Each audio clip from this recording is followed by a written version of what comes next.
नमस्कार, आप देख रहे हैं प्राइम टीवी और मैं हूं आपके साथ अनन्या मिश्रा। वक्त हो गया है प्राइम उत्तर प्रदेश का। भारत और पाकिस्तान में सैन्य टकराव को रोकने को लेकर बनी सहमति के बीच प्रधानमंत्री नरेंद्र मोदी ने सशस्त्र बलों को कड़े निर्देश दिए हैं। आपको बताते चले कि उन्होंने कहा कि पाकिस्तान की हर कार्रवाई का अधिक सख्ती से जवाब दिया जाना चाहिए और अगर वहां से गोली चलेगी तो यहां से भी गोला चलेगा। सरकारी सूत्रों ने रविवार को यह जानकारी दी है। सूत्रों ने बताया है कि ऑपरेशन सिंदूर अभी खत्म नहीं हुआ है। भारत पाकिस्तान के मुद्दे पर कभी भी मध्यस्थता स्वीकार नहीं करेगा और चर्चा का एकमात्र मुद्दा यह है कि पाकिस्तान अपने अवैध कब्जे वाले क्षेत्र को वापस करे। सूत्रों के मुताबिक भारत के खिलाफ पाकिस्तान प्रायोजित आतंकवाद जारी रहने तक सिंधु जल संधि स्थगित रहेगी। यूपी की राजधानी लखनऊ में रविवार को रक्षा क्षेत्र में एक ऐतिहासिक क्षण का गवाह बनी। यहां उत्तर प्रदेश के डिफेंस इंडस्ट्रियल कॉरिडोर के लखनऊ नोड पर दुनिया की सबसे विध्वंसक सुपरसोनिक क्रूज मिसाइल ब्रह्मोस के उत्पादन इकाई का शुभारंभ किया गया। इस मौके पर रक्षा मंत्री ने कहा कि ऑपरेशन सिंदूर सिर्फ एक सैन्य कार्रवाई नहीं थी, बल्कि आतंकवाद से लड़ने के लिए भारत की राजनीतिक, सामाजिक और रणनीतिक शक्ति का प्रतीक थी। ऑपरेशन सिंदूर के जरिए भारतीय सेना ने उन आतंकवादियों को सजा दी जिन्होंने कई परिवारों के सिंदूर को मिटा दिया। पहलगाम आतंकी हमले के जवाब में पाकिस्तान के कब्जे वाले कश्मीर में आतंकी ढांचों को नष्ट करने के लिए 7 मई की सुबह ऑपरेशन सिंदूर शुरू किया गया था।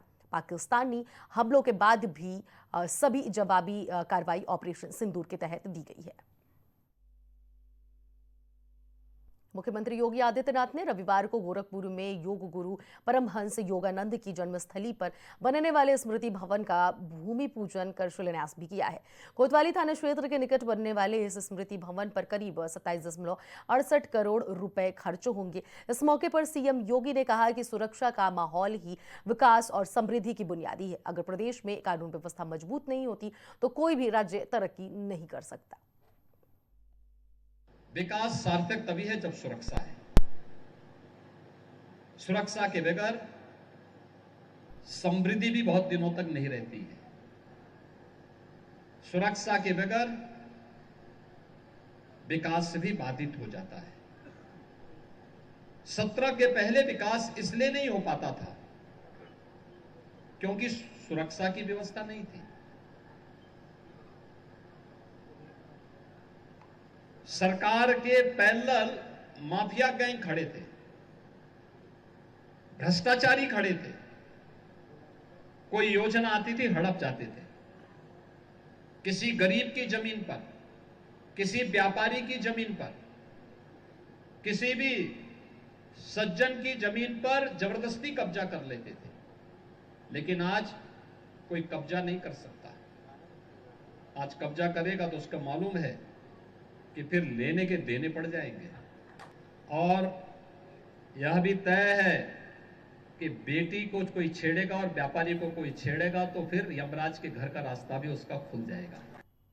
सीज फायर को लेकर पूरे देश में घमासान मचा हुआ है। ऐसे में संजय राउत ने कहा कि इस समझौते से भारतीय सेना का मनोबल गिरा है और यह निर्णय अमेरिका के पूर्व राष्ट्रपति डोनाल्ड ट्रंप के इशारे पर लिया गया है।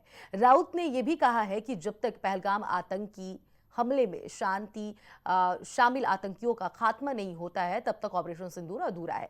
शिवसेना उद्धव गुट के नेता और राज्यसभा सांसद संजय राउत ने भारत और पाकिस्तान के बीच हुए हालिया समझौते पर सरकार को घेरते हुए इसकी टाइमिंग पर भी सवाल खड़े किए। उन्होंने आरोप लगाया है कि यह समझौता ऐसे समय भी किया गया है जब पाकिस्तान को सबक सिखाने का सुनहरा अवसर था। इसके साथ ही उन्होंने इस पर गंभीर मुद्दे पर सर्वदलीय बैठक बुलाने की भी मांग की है। तो इजराइल और गाजा का वॉर प्रेसिडेंट ट्रंप ने क्यों रुकवाया नहीं? अभी भी चल रहा है वॉर।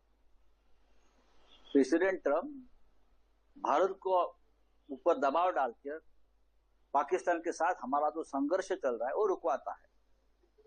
हमारा एक संप्रभु देश है, एक ऐसा देश है कि उसमें तीसरा कोई प्रेसिडेंट हस्तक्षेप नहीं कर सकता। ये हमारे संप्रभुता पर हमला है और ये सरकार की कमजोरी है मोदी की कि प्रेसिडेंट ट्रंप को मुझ में लाना पड़ा। उसको खुद नहीं है ताकतवर, और वॉर रुकवाने की जरूरत क्या है?